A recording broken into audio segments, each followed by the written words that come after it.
This is Keys to the Shop, episode 260, How to Know If Your Current Job is the Right Job, with Scott Anthony Barlow. Well, hey everybody, and welcome to another episode of Keys to the Shop, where we give you insights, inspiration, and the tools you need to grow as a coffee service professional. My name is Chris DeFiorio. I'm your host for the show. Thank you so much for taking the time to join me. If you haven't yet subscribed to Keys to the Shop, please do so by just hitting subscribe wherever you get your podcasts. And if this show has meant a lot to you and done good for you in your career, it would be awesome if you'd leave a 5-star rating or review over on iTunes. And share these episodes with a friend or someone you know that can really benefit from the content in these things. Now, Keys to the Shop also offers consulting and coaching for you and your business. So if you're just getting started and opening your own coffee shop and want to get started on the right foot, or you have a coffee shop already and you're looking to expand, or you're looking to elevate your operations, your quality, your culture, there's a lot of ways that we can work with you at Keys to the Shop Consulting, either remotely, and I would love to talk with you about your current circumstance and how I might be able to help you. Just send me an email, chris@keystotheshop.com. We can hop on a quick call to talk about your situation and whether working with Keys to the Shop Consulting is the right move for you and your business in this new year. Again, that email for Keys to the Shop Consulting, chris@keystotheshop.com. Now, today's episode is brought to you by Prima Coffee. Prima Coffee supplies you with awesome specialty coffee equipment, grinders, brewers, espresso machines, even things like under-counter refrigeration. Purchasing equipment can be a pretty scary thing, especially when you're on a budget and you want to make sure that you're getting the right equipment for the job. So Prima Coffee kind of marries the best equipment with their service in helping you get the right equipment for your circumstance. That's why I love working with them, because they're dedicated to making sure you're successful with specialty coffee. So when you go to this website, prima-coffee.com/keys, you can get 5% off your order at checkout by using the code KEYS5. That's 5% off your entire order when you go to prima-coffee.com/keys and use the code KEYS5 at checkout. And if you're in the market for commercial equipment, I really do think you should reach out to Prima Coffee. They have a long history of doing amazing work for people just like you. Go visit them again over at prima-coffee.com/keys. Now, today's episode is also brought to you by the Pacific Barista Series. The Barista Series is a world leader in plant-based performance beverages. Pacific offers oat, soy, rice, coconut, almond, and hemp. And when they launch these things, you'll know that it will perform on bar because they've designed them for the specialty coffee barista, and they've had them tested by some of the world's best baristas before you can even buy them. So you know it's going to stand up to the heat from steaming, produce awesome texture for latte art, and keep the flavor balance focused on the coffee. Your customers that love plant-based options are going to love the Barista Series, and I would encourage you, get this in your store and try it for yourself. Go visit them at their website, pacificfoodservice.com. I definitely think if you're going to offer your customers the best plant-based specialty coffee experience, then you should be serving the Barista Series from Pacific. All right, everybody. Well, today we have a really great episode in store for you. The year of 2020 has passed us by, thankfully, and 2021 has started. And this year, I personally am thinking of it this way. Like, this is the year that I want to see more things happen. Like, I want to be able to actualize a lot of the things that I've been thinking about but not taking action on. And 2020 has actually spurred a lot of that kind of thought in us. And sometimes those thoughts are around personal habits and practices, and other times they are about our careers and our jobs, where we say, life's short, I want to make a change, and I just don't know where to go from here, though.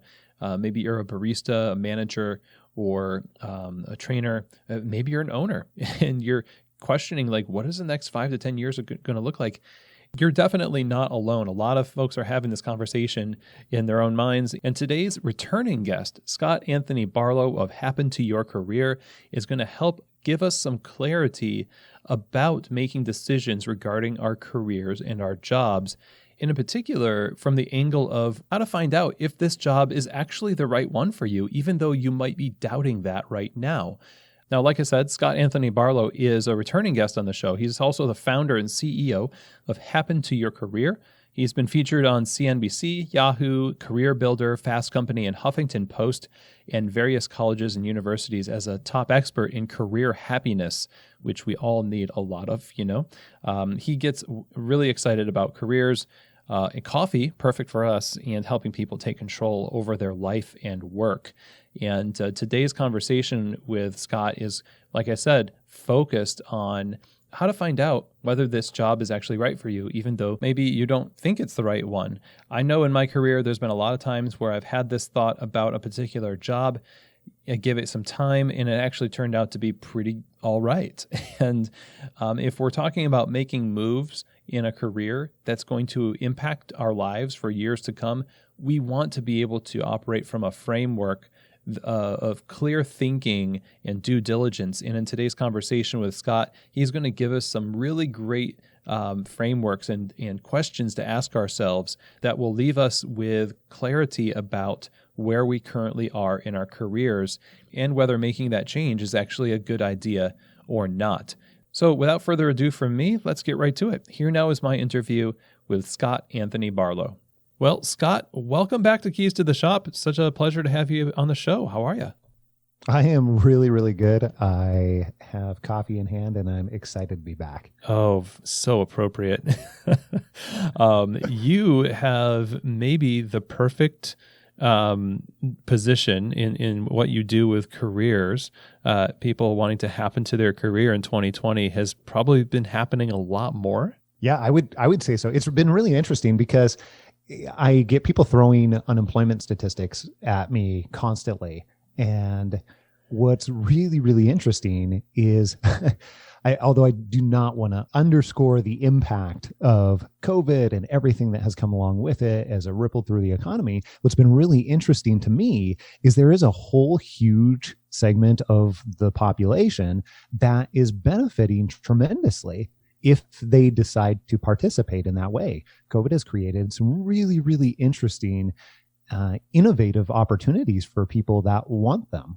So that's been really, really fun to see. And it's been fun to see a lot of our clients and people that we've worked with over the last year be able to do what they really want to be doing in spite of everything else that's going on. That's been something that's super fun. So this is kind of, I imagine, like the straw that broke the camel's back, where people are on the fence about, I have to make a decision about my life, and the midlife crisis comes a little early when you're forced into a 2020 position, right? Yeah, that's a really interesting way to put it, but we definitely have seen a lot of evidence of that as conditions have changed. Some people working from home that weren't normally working from home, businesses having different types of mandates on them about how can they do business during normal business hours, who can come in to an actual brick and mortar business, like who can come into the coffee shop versus can the coffee shop be open? Like all of these types of things have caused it's caused one of two things. I think anytime you get into a recession, you see either innovation speed up drastically, or you see in certain areas things slow down for the groups and organizations that are unwilling to innovate. So it's for those folks that want to be on the innovation side, then it's created new opportunities that just simply weren't there 6, 8, 10 months ago. And that's pretty fun to see. But then at the same time, to your point, those changing conditions have caused many people to reevaluate, like, is this really what I want to be able to spend my time doing, whatever that is? So yeah. It's been fun for us to see a lot of that. And I have the opportunity to be able to help people make some of those decisions along the way. Right, because you could just make that decision yourself and just Google it and find out what your options are in the market, and that's just Google it. Big dark black box. You don't know what you're going to get with that, and so having someone like yourself to help, produce some clarity for people, which we're going to dive into today, is so invaluable. And over the years, as you've been doing this, I think a good place to start would be considering what some of the most common reasons are that people have for switching their jobs or careers. And I say that not to say it's always people wanting to just move completely into another field, but maybe it's iteration in a certain field and staying in that field. I mean, what are the common reasons that people come to you with, especially in this last year? I think this is a really great question. And I think that there's a lot of misnomers out there. First of all, because there's a different kind of data. I'm a bit of a data nerd, so I'm not going to share all the data and bore everybody with that. However, one of the things that gets recycled over and over again, and people have probably heard, is like people don't leave jobs, they leave bosses. Have you ever heard that one before? Oh, yeah. And I think that there is some truth to that. Absolutely. However, I think at the end of the day, it's not actually that helpful necessarily, because, well, what does that even mean necessarily? And there are also reasons that other people will leave too. And it's not necessarily just the boss, although your boss has a lot of power and authority to make your life fun or much less so. So it's in many different surveys, your supervisor or boss or the person you report to that you most directly work with has shown up as one of the largest reasons. And that's why that saying gets recycled over and over again.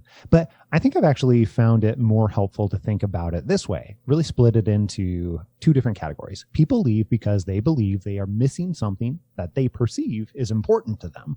And this could be, certainly things like pay. This could be time off or flexibility. This could be respect. This could be feeling like what they do actually matters. There's a whole bunch of things that fall into this category. But that's really, if we're just making it super simple, people leave because they feel like they're missing something that they perceive as important to them, or they leave because they believe that it can be better someplace else, either because they have an existing opportunity that they didn't believe that they had before, or because they can now see how it could feasibly be better without giving up some of the things that they already have. So I find that it's more helpful to talk about those two categories, because if you're in that position where you're considering leaving, then that gives you a framework to begin to think about what, I guess I should say, whether or not it would be a good idea for you to leave or to stay.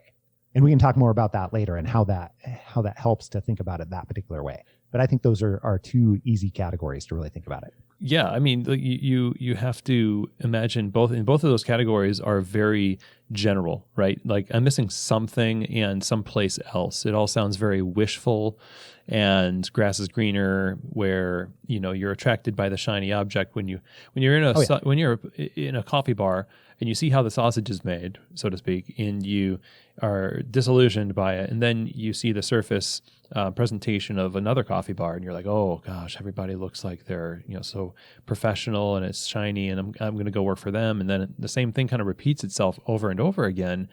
And I guess I find that a lot of younger professionals can fall victim to this, but I mean, imagine there's a lot of people who realize at some point that they just need to stay where they are. I mean, in terms of the people that you work with, I mean, how many times does that happen? I think more frequently than people would expect. First of all, let me just acknowledge that was hilarious that he said in the coffee bar and people seeing how the sausage was made. That makes me happy for some reason. But aside from that, we see that roughly when we're working with people, and keep in mind, like this isn't every person in the entire population, but when people are fed up enough, you could say, or want something different enough, where they're seeking out help with making these types of decisions and what might come next, that's usually where we get to meet them. That's where we at Happen to Your Career get to learn what is going on in their lives, what's going on in their work, what might be missing, helping them figure out that and helping them make good decisions around their career and what their next steps are beyond that. But that said, when we get to meet those people, we see that roughly 15% of the time, we go all the way through defining what great looks like in a next step, or what they actually want out of their life, what they want out of their work. And then realizing that, oh my goodness, you know what? Where I'm at, with just a few simple modifications, can actually beat that, can actually line up with all this work that I just did to figure that out. So I'll give you a quick example here. We really recently, and we've got a pretty wide range of people that we work with, all the way from like Fortune 500 executives to people running small businesses to all kinds of things in between. And just recently, we were working with someone, and she's pretty great at her job, I would say. And she actually really liked her job. But she got a new person that she was working with, her new boss, actually. And in the course of that, her new boss was far, far, far less supportive than her previous boss, right? She had actually loved working for her previous boss. And so she had started for about 8 months trying to figure out, okay, well, maybe I just need to get to know this person better. Okay, well, now that I know this person better, I need to have these types of conversations and say, hey, I'm not loving, how things are going, and having some of those, what I would call, conflict type conversations, or those courageous conversations. However, she went through and did all that, and nothing had really changed at the end of the day. So that point in time, she's like, well, maybe I need to start considering other places. And we got to meet her along the way. Somebody had referred her to us, and we started working with her. And at the end of that, she realized, you know what? There's so much going on here that is right, that maybe I need to give it another chance. And what we did is we actually talked about one question that we use all the time for the type of situation, where we said, okay, what would have to be true for you to want to stay? And her name was Elizabeth. So we said, Elizabeth, okay, what would have to be true for you to want to stay here? What would have to be different for you to want to stay? And we realized that really it was her relationship with the boss, and how her boss valued what it was that she was doing.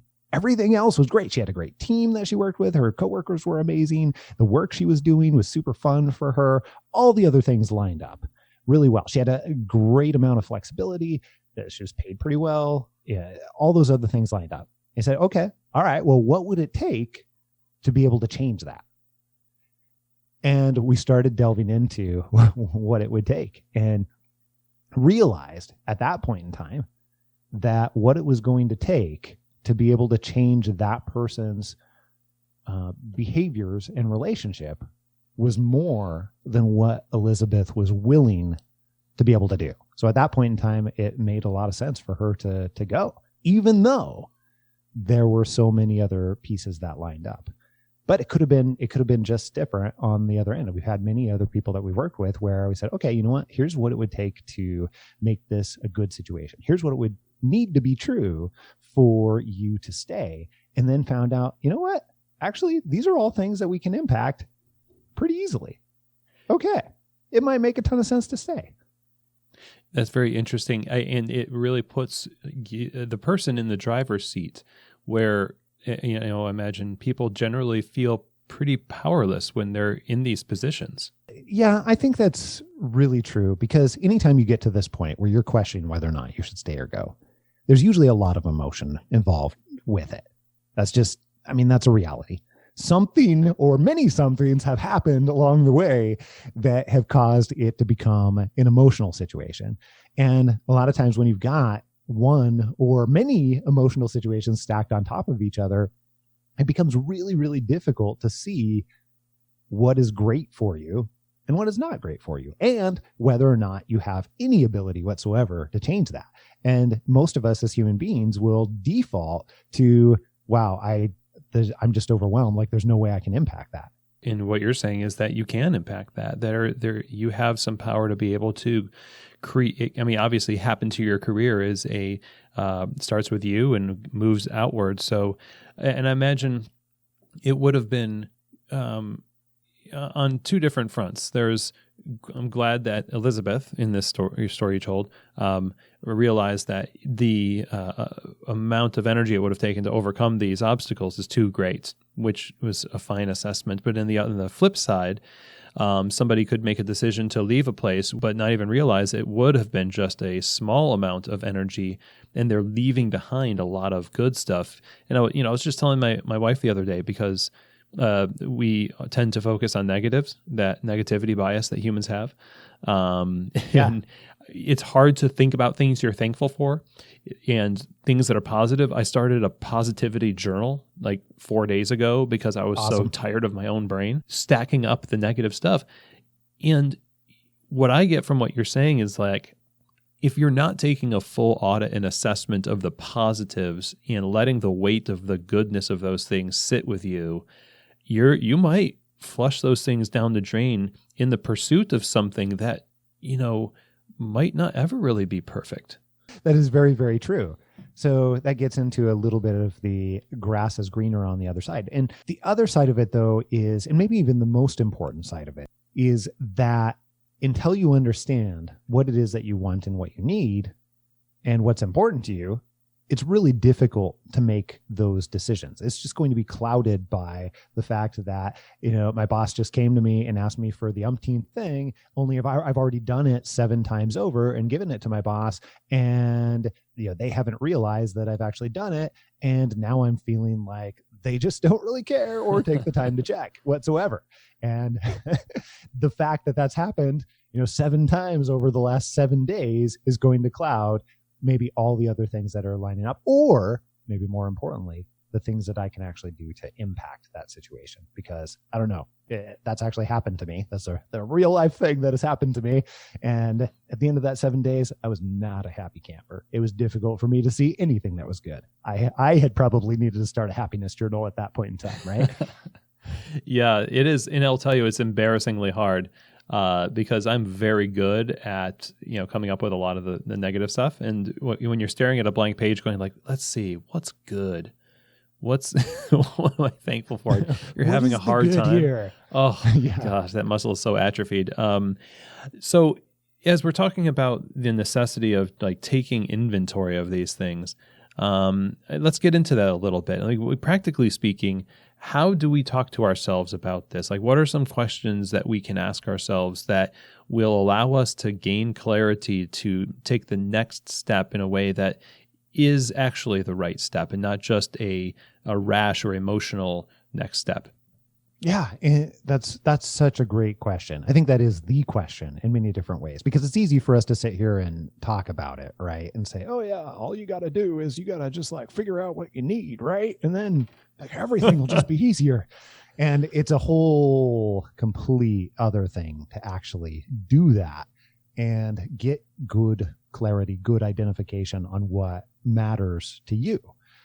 Some of the things might even be obvious, and other things that are just going to be far, far less obvious. So let's talk about each of those just in terms of categories. In fact, we've divided those into 7 different categories overall for what humans need in order to feel not just good, but great, amazing about their work overall, and what you have to have in order to, I'll just say, feed you as a person, as a human being, to where you're getting a lot out of your work, to where it is either, making you more happy at any given moment, or helping you be more happy at any given moment, feels more fulfilling, more meaningful, all the things that you might want to be able to thrive in your work versus just tolerate it. So one of those is you have to have, here's a couple simple ones. One, you have to have people that are supportive. So this, of course, means your boss. We already talked about earlier, like your boss has a great amount of ability to make your life great or less great. But this also means your coworkers. You have to have and must have supportive coworkers and boss. But let's take each of these categories a step further. There's going to be what we need as human beings, but there's also going to be an element to begin asking the question of what does supportive look like to me? Like, what do I need most when I say support from a boss? Because for some people, that's going to be, I actually need them to be able to acknowledge when I'm getting or when I'm doing a great job. And for other people, that's going to be, I need my boss to stay out of my way and ask me good questions when things aren't going well. And like, that's all I need. So it's slightly different on a per person basis. And that's where this starts to get a little bit tricky, because I'm going to tell you all these 7 different areas, but there's going to be an element where we all need, and then there's going to be an element that's specific to you. So supportive coworkers and boss as it relates to people. Impact and contribution. Like, this sounds like a big fuzzy category, but here's what we actually need. We need to be able to directly connect how the work that we're doing is helping others. Because I think you could make an argument, Chris, that every job in the entire world is helping others, right? In one way or another. Mm-hmm. But that doesn't necessarily mean it feels like it to every single person who's doing each one of those jobs. So we have to directly see and connect how the work that we're doing is helping others, which then of course begs the question of what feels like helping others to me.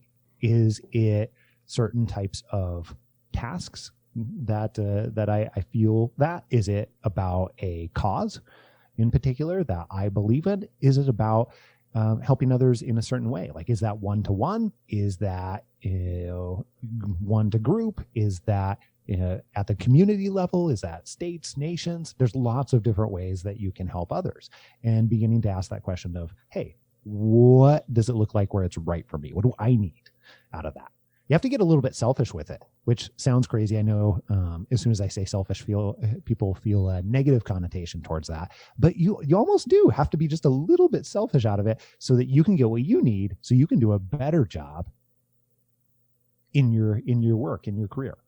Because if it's feeding you, then you're going to be able to give back, right? So another one is, does it align with what you value most? Notice I don't say everything you value. We all value lots of different things. Like right now, I'm a weirdo and I would love to put up a half pipe in my yard. Like that would be awesome. Cause my son just got into like aggressive rollerblading, like, rollerblading on a half pipe. And that's something I used to do as a kid, and it's a ton of fun right now. But I don't value it enough to actually do something with it. And also I value my relationship with my wife even more. So we are not putting the half pipe in our yard. So even though I value that, that's not what we're doing, right? Because it's not what I value most. So quick, absurd example of that. But I do really, really, really highly value being able to have work that is flexible so that I can participate in the small things that my kids are going through too, the everyday things, not just the school plays. And well, we're not doing so many school plays right now, but you get the picture. So value, work that matches what you value most. We have another category that we call direction. And you can think about that as just, do you have clarity in the work and expectations? Or are you getting feedback to know whether or not you're winning? Because without both of those, it's pretty well proven. There's a lot of studies in psychology that if you don't have both of those for any length of time, then it doesn't feel like you're making progress in many different ways, and starts to feel meaningless. So if you don't have a way to understand what is expected of you and have some level of clarity with that, and if you don't have a way to know that you're winning, and that could be, when I say feedback, that might not be your boss coming to you and say, hey, guess what? We're winning today. It might be the fact that you made a customer happy. Like someone came up to your till and purchased coffee from you, and you went an extra step to be able to do something for them that made them happy. That can be feedback too. So there's a variety of different ways. If you're not getting any kind of feedback to know whether or not you're winning, then it's not going to be very good for very long. The other couple categories, one is growth. Like, do you have the right type of challenge for you? Because there's good stress and bad stress. There's eustress, which is good stress that is challenging you beyond your current capabilities. And then there's bad stress, which isn't necessarily the thing that we're looking for. Where it moves beyond the eustress. Do you have the right level of challenge and the right types of challenges for how you want to grow? And then autonomy and flexibility, which I've already talked a little bit about. And then, are you doing work that falls into your strengths? Here's a crazy, just absurd little known fact, that if you spend as little as 1 to 2 more hours a day working or doing things in your signature strengths, what we call your signature strengths, then at any given moment, the whole entire rest of the day, you are going to feel happier. You're going to smile more. You are going to have about a 13 to 17% boost in productivity compared to another person who's not. You're going, like, there's a whole huge, massive impact for just working another hour a day doing something that falls into your signature strengths. So, of course, that begs the question is you have to figure out, well, what falls into your signature strengths to be able to get that type of decision-making information so that you can do something with it. Okay, so there's all these categories, right? And those sound good, but the question is, whether or not you should stay in the job or career that you have now. So if you have most of these already, or you perceive that there's opportunities that line up with most of what you need here in each of these categories, and you've already gone through and made some of these decisions saying, hey, here's what is good for me, and your work lines up with the vast majority of those, then I would encourage you to consider, what else would need to change for me to continue to stay. Right. So you might be catching people at this point, and these are all fantastic and deserve a lot of just reflection and good thought behind them. But you might be catching someone at the point where, again, we're in this emotional state where we could just hear you say these things like, no, no, no, no, Yeah, no. Nope, I already nope, decided nope. I'm leaving, so screw them. I don't want to come at that with, well, you should just doubt yourself. Yeah, but kind of like, how long should we give ourselves to actually reflect on these things rather than dismissively judging them to be absolutely case closed? I don't have direction. I don't have impact or contribution. My boss is a jerk, and all these other things. When you're talking to a person on the phone, for instance, that you're coaching, and they're in this position, how long do you recommend they take these things and reflect on them and investigate them before making a decision? Great question. And I would say it's less about a particular amount of time, although at a minimum, if you have gone through and defined what you want, that's the key requirement here. If you already know what it is that you need in each of these areas, and you've given it a few days to a week at least to be able to reflect and get a variety of experiences and other types of inputs, and then that can be enough time. However, here's what I'll say though. The challenge is that we might think we know what we need in each of these categories, but you have to get pretty specific for them to be useful. So here's what I mean by that. If I say, here's what you need, or here's what you need. You need supportive coworkers and boss. And I say, hey, what's support for you? What does support look like for you? How would you define that? What do you need? And you find yourself saying, well, I'll tell you what I don't need. I don't need somebody checking over my shoulder every 7 seconds, Sure. and micromanaging and da, da, da, da, da, da.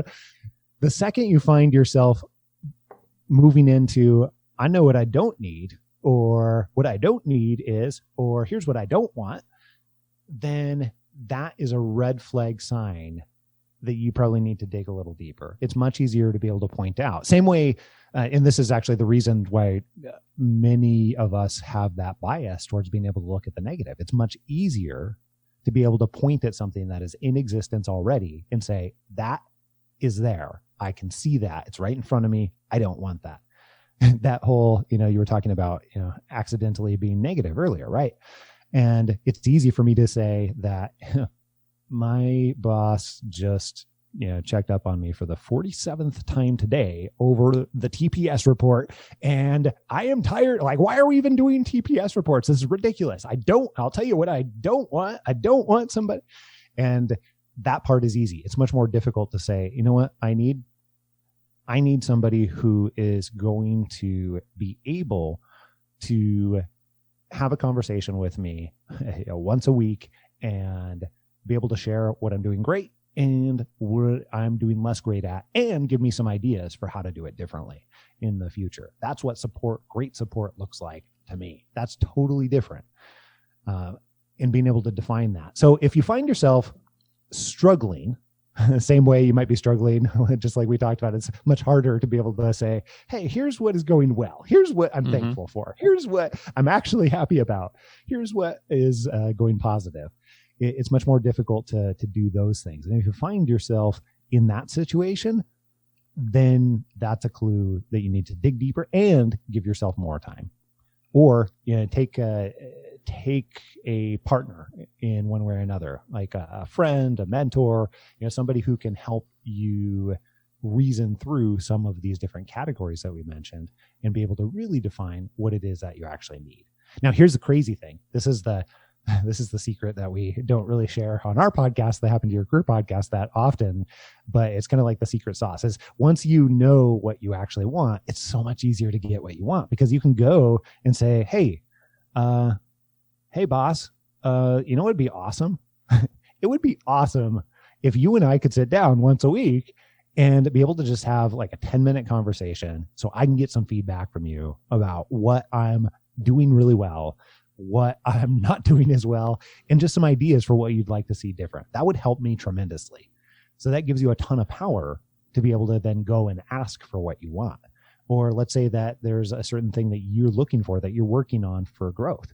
This year, something that I also started a journal. I have a tendency to do this like at the beginning of the year. I did a happiness journal a few years back and went every day rating my happiness and trying to diagnose what was helping me move up or down on my own little super nerdy happiness scale.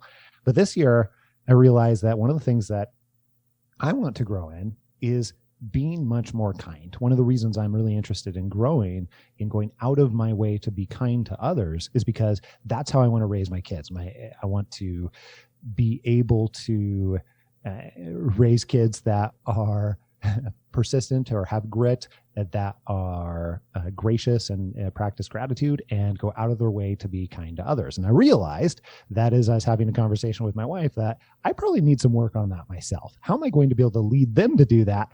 So all that to say, an area for me this year is being able to go out of my way to be kind to others. That's something I want to grow in. And now that I know that, I can actually do something about that. So I'm not suggesting everybody here has to be kind to others, although that would be cool, but instead identifying what it is that you want so you can go in and do something about it. And that's, how we said people underestimate how much control they have over a situation earlier. Right. Well, the real reason that most people feel like they don't have control is because they can't see what they need to impact. And they can't see what they need to impact because they haven't defined what great looks like or what they actually want, right? And once you know what you want, it's much easier to ask for what you want. And strangely enough, when you ask for what you want, it's much more likely that you're going to get what you want. That's a great point. And those conversations can go surprisingly well. They don't always go well, but they can go surprisingly well because a lot of times, also people don't know what you want. And so if you voice it, sometimes they're just like, oh, geez, of course. I was just guessing this whole time, but I'm glad you brought that up, and just maybe even, solve the problem that would have made you switch careers and lose out on all these other positive things. As we're talking about, what we want and what's holding us back and all of this stuff, one of the questions that I have, and this is sort of a question based around what do we need versus what we want, because also oftentimes I think we can conflate those two things, where I have worked in some jobs where I didn't get what I wanted, but it gave me what I needed. And I learned that later. Had I obsessed over becoming, having the perfect job, then I would have maybe moved on too quickly or sold the opportunity short or something like that. I mean, how do we balance curating our careers, so to speak, with accepting a certain level of, feeling bad in the moment, but actually knowing that it's not ideal, but it's actually what we need. I mean, we can't know, but what are the false positives, I guess, where you say, okay, well, this is a good reason to leave, but it's actually not a good reason to leave. Does this make sense? Yeah, absolutely. It does. And it gets into, I've been using the term want, and I've been using that pretty loosely in this conversation. Want versus need in many different ways. And I think that's part of what you're alluding to. And I will tell you that the research is pretty conclusive. We as humans are really, really bad at figuring out and identifying what we actually want versus after an event has passed and what we thought we wanted is actually less good for us. So I have been using that term want to over dramatize a little bit. However, you make a really great point that is different than what you might actually be need or what we'll call good for you. Good for your health, good for what is going to make you more happy more often, good for what is going to allow you feeling more fulfilled or fed, like we were talking about earlier. And for the sake of conversation now, let's just say that's what we're talking about when we say need. I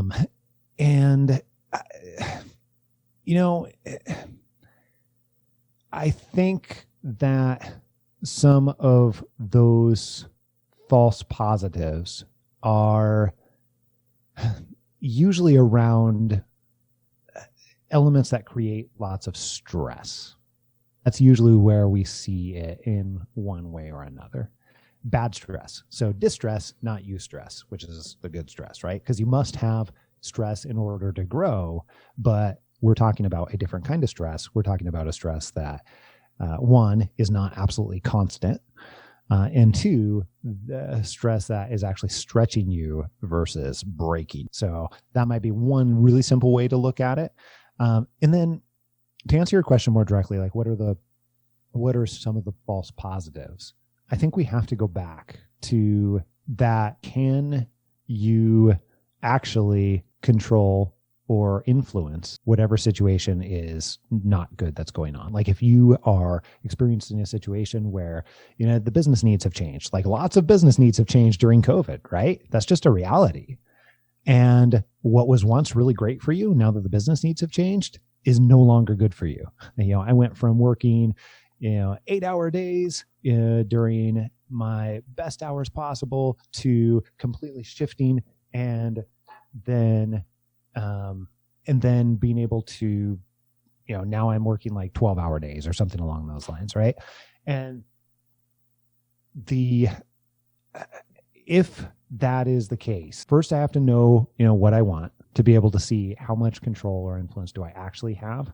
And then I also have to know like what specifically would need to change in order to make it a great situation for me. So let's take that scenario of now I'm working really undesirable hours for one reason or another, whether I own the business or whether I am a barista at the business or anything in between. Is that something I can go and I can impact? Is there a person I can have a conversation with? What would need to change? And, how soon would it need to change? What are some creative ideas to be able to do it differently that you could propose? All of these, I think, are questions that need to be considered. But what I would say is, one, if you don't have visibility to what you need, and two, you haven't evaluated what can be changed in that situation, then everything is a false positive, almost. So everything should be in doubt. I mean, you can't really trust that what you're using as a decision making tool is actually sound. Yeah, because most of the way that we make decisions as human beings, which is why we do a poor job at anticipating what we want, is we make very narrow decisions. Those are decisions like, should I leave this job or not? Which, interestingly enough, I read a book that pointed out that type of decision is the same way that teenagers make decisions. Like, should I break up with my boyfriend or not? Or should I go to the school dance or not? It's like very, very narrow decision making. But when we're under stress, that's what we have a tendency to default to. And then however we're feeling about it at the time, we look for ways to be able to support that decision we think we might need to make. But that actually doesn't help us in the long run. That's a very, very narrow way to make decision. And we usually make bad decisions for ourselves that way. And then that's why we end up thinking we want one thing, only to find out that's not what we actually wanted a year or two later after we've made that decision. So instead, we need to be able to widen that decision-making type of process. And one of the ways to do that is to go through and ask the same types of questions that we just talked about.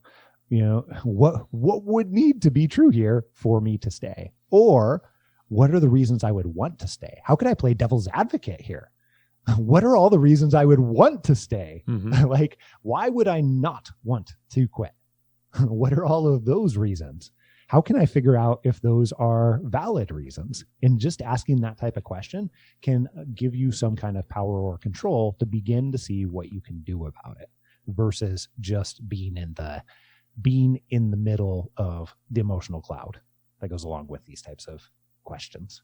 Yeah, well said. And again, that clarity, I mean, really not having doubt around your decisions, because even if you make a really firm but emotional decision to move on and you haven't really thought it through, that wears off. And then later on, you sort of, because I've done this, and then you later on, you're like, well, was that a really good decision? And that doubt kind of plagues you. And if you've done your due diligence, as you've helped us outline here with these questions, and take into consideration the positives and all of that, you could come back to that and when you do have doubts and say, yes, it was a good decision because of these things. And so, as we're taking notes here and like already like going through in our minds as we're listening, like our current situation, like how do I apply this? Like, how would you counsel us to take the first step in applying what you've been talking about to our situation to make a good decision?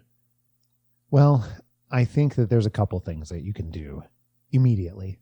One really simple thing that you can do is, if nothing else, you can build a pros and cons list. If you don't do anything else, and I think that there's a lot more that you should do, but if you don't do anything else, it's so simple because you can literally pull out a piece of paper and say, okay, what are the pros to leaving? What are the cons to leaving, or vice versa? What are the pros to staying? And actually asking it a different way too. What are the pros to staying? What are the cons to staying? And looking at it that way. And then the second thing I would advise you to do is not stop there. Begin to go through some of those reasons and say, our other question of what would need to be true for me to stay and feel great about it? Is that something or some things that I can actually do? What would it take for me to do? And then I think the other thing that we were talking about is far more complex. It's more difficult to be able to go through, and in those 7 areas I was talking about that we all need as humans, signature strengths, autonomy and flexibility, growth, supportive people, impact and contribution, values, direction, all of those categories, that's a little bit more difficult to figure out. So cheat sheet way to get you started on that, you can go to figureitout.co. That's figureitout.co. And we have an 8-day mini email course that gives you a few exercises to help begin identifying what it is that you want, what you need in each of those areas. And then that'll help you move through it faster than just going down and saying, okay, signature strengths, ready, go. What are my signature strengths? Right? It's really hard. Yeah. So instead we use some exercises that'll actually help make that a whole lot easier and almost trick you into figuring it out, which is a good way to go. Nice. I love this conversation because, again, like we started the conversation talking about the opportunities that things like 2020 have brought us mentally in a weird way to pivot, to innovate for ourselves personally in our careers, whether we're owners or managers or whoever. There's opportunity every year, and a lot of people are giving themselves the excuse in the midst of all this to say, like, screw it. I'm going to make a move. And this has been so helpful to guide people in the right direction. So Scott, I'm really thankful that we got to talk to you again today, have you back on the show.